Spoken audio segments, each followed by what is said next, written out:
Olá, meninos! Nós iremos hoje fazer a correção do linhas e entrelinhas das páginas 6 e 7. Eu gostaria que todos vocês pegassem o livrinho e acompanhassem juntamente comigo aqui a correção. Como a tia já explicou anteriormente, a tia já colocou aqui as respostas, tá? Eu escrevo sempre a resposta aqui, ó. Pego e coloco a resposta aqui, tá? Então, eu já coloquei porque demora muito. Então, essa questão de estar respondendo junto com vocês, às vezes o tempo não iria dar, tá? Nós temos um tempo aqui. Se o vídeo for muito longo, a tia não consegue postar. Então, aqui, eu coloquei sim no texto. O narrador participa da história. Copie do texto um trecho que comprove sua resposta. Eu coloquei sim. O narrador é o menino que visita a aldeia. Deixa eu pegar a mãozinha. Com a família dele. Tá, aqui os trechos que eu procurei lá no texto. Fui lá no texto, procurei os textos os quais comprovam que o menino, ele participa da história. Além de participar, ele é o narrador dessa história, né? Ele narra a história. Então, ele é um narrador personagem. Certo, gente? Então, quando que o narrador é o narrador personagem? Quando aparece em primeira pessoa. Primeira pessoa do singular, o eu. Primeira pessoa do plural, nós, tá? Então, isso aí você já consegue identificar que o narrador, ele é um narrador personagem. Ele conta a história, né? E participa dessa história. Então, coloquei aqui, meu pai perguntou se eu poderia tirar fotos. Né? Meu já está identificando que é dele, né? Eu pedi que ele explicasse melhor. E ele disse, também aqui foi um pedacinho aí do texto, que comprova que esse menino, ele participa da história, tá? Aí tá comprovando nessas duas frases que eu fui lá no texto, procurei no texto e copiei aqui.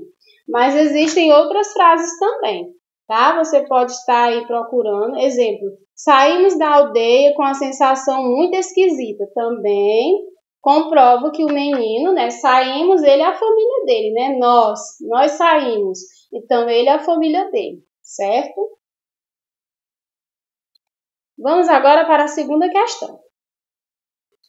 No texto, a criança que visitou a aldeia demonstra ter se surpreendido algumas vezes.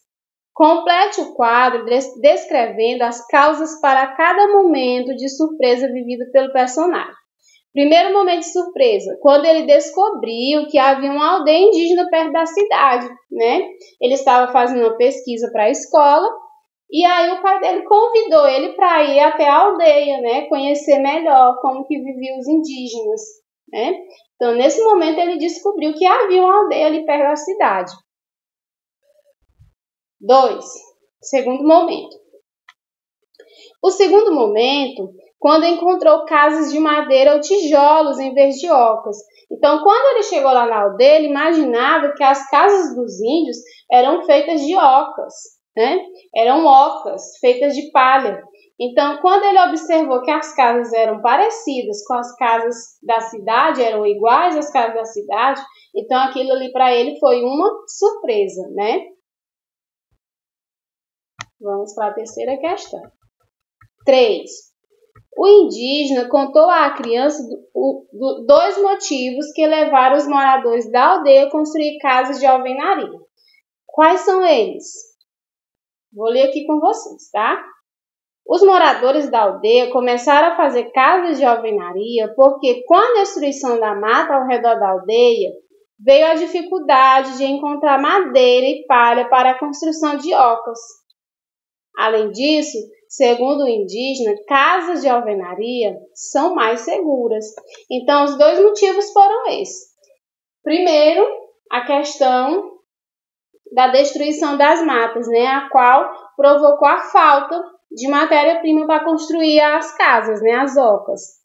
E o segundo foi a questão da segurança, né, são casas mais seguras.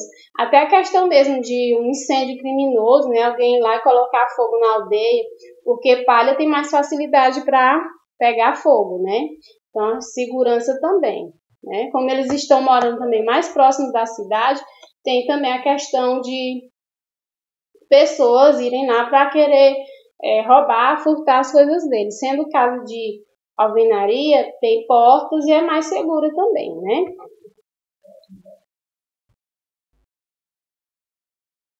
4. Leia o parágrafo a seguir. As crianças aprendem primeiro o Guarani, a língua mãe, depois o português. A expressão destacada língua mãe tem como sinônimo a expressão língua materna. Converse com o seu professor e com seus colegas sobre o significado dessa expressão. Depois, elabore uma explicação coletiva para ela. Então, eu coloquei aqui, ó. Quando se fala em língua mãe é a primeira língua que você aprende, tá? Primeira língua que se aprende. Então, vamos lá. Língua materna é o primeiro idioma de uma pessoa, aquele que a insere socialmente.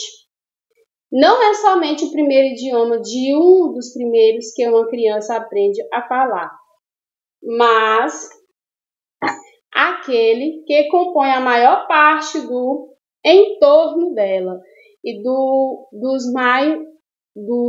meios onde ela está inserida. Aqui ficou um pouquinho ruim de enxergar porque ficou em cima da linha, né?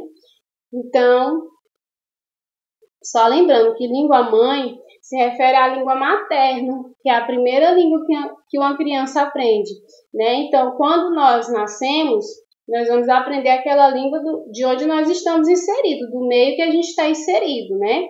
Nós aprendemos primeiro qual idioma? Nós estamos vivendo aqui, né? Nossa família fala o português, então nós aprendemos primeiro o português.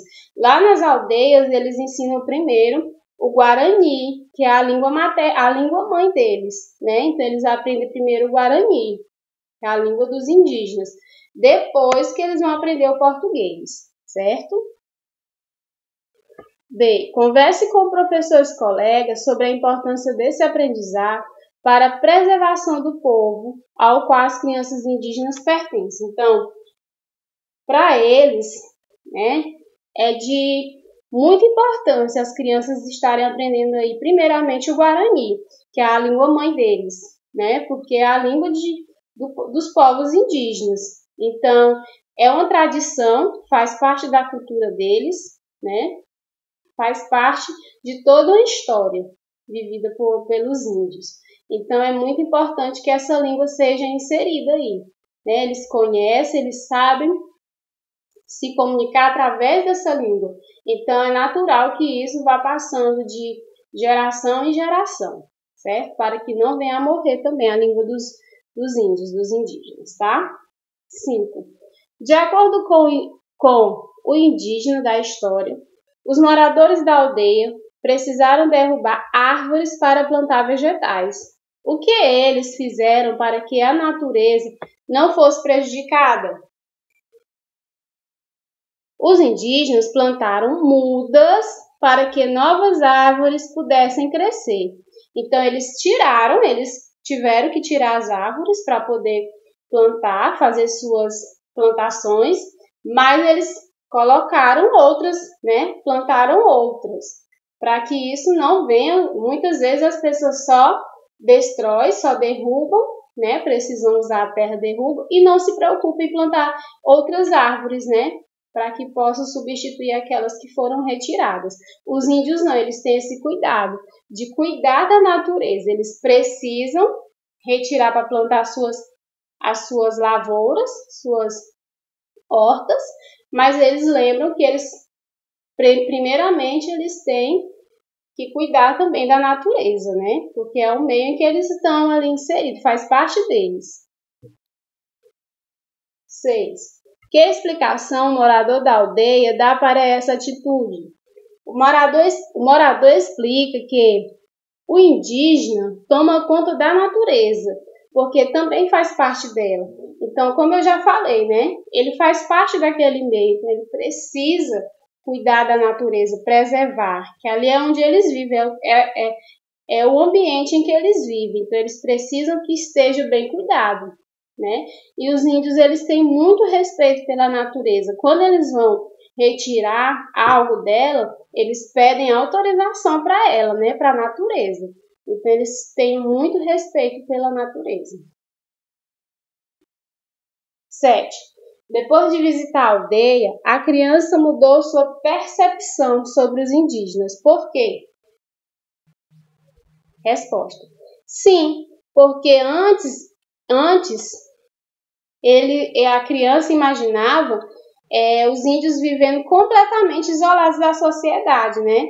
Então ele imaginava que os índios viviam lá no meio da mata, da floresta, né?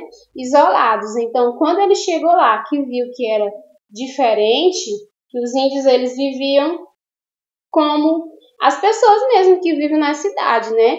Tinham TV em casa, tinham internet, então aquilo ali para ele foi uma novidade, né? A percepção dele mudou muito com relação aos índios, certo? Vamos agora para a questão 8. Deixa eu só conseguir subir aqui, porque tá difícil. Tá, vamos para a questão 8. Deixa eu ler aqui na apostila, porque ele não está conseguindo subir aqui. Questão 8. Converse com o professor e os colegas sobre por que o morador da aldeia corrige a criança quando ela se refere aos moradores da aldeia como índios, dizendo a ela que eles não são índios, são indígenas. Então, indígenas, só lembrando aí, retomando ao iniciozinho do capítulo, né? O qual o nosso índiozinho aparece lá, né? Explicando para os colegas da escola. Ele diz assim, ó, diversos povos indígenas já viviam no Brasil quando os portugueses chegaram aqui. Vocês sabiam que a palavra indígena significa nativos? Aí ele disse, mas o que significa nativo? Um coleguinha perguntou, né? Aí ele disse, nativo é aquele que é natural de determinado lugar. Então, quando ele se referiu que índio não, indígena, né, o índio que estava conversando com a criança, significa aí que atualmente, apesar da palavra índio ainda ser muito utilizada, né, como é o caso aí de reportagens científicas em que aparece índio, ele tem procurado o cuidado de fazer referência a esses povos utilizando o termo indígena, que significa nativo. Então, o termo indígena é nativo, né? Nativo natural de um lugar. Então, é a palavra mais adequada para estar se referindo a esses povos, certo? Também para não correr o risco de reduzir a complexidade, né? A diversidade cultural desses povos. Então, a palavra mais adequada seria indígenas, povos indígenas. Ok? Então, essa é a correçãozinha aí da nossa atividade, das páginas 6 e 7. Até mais!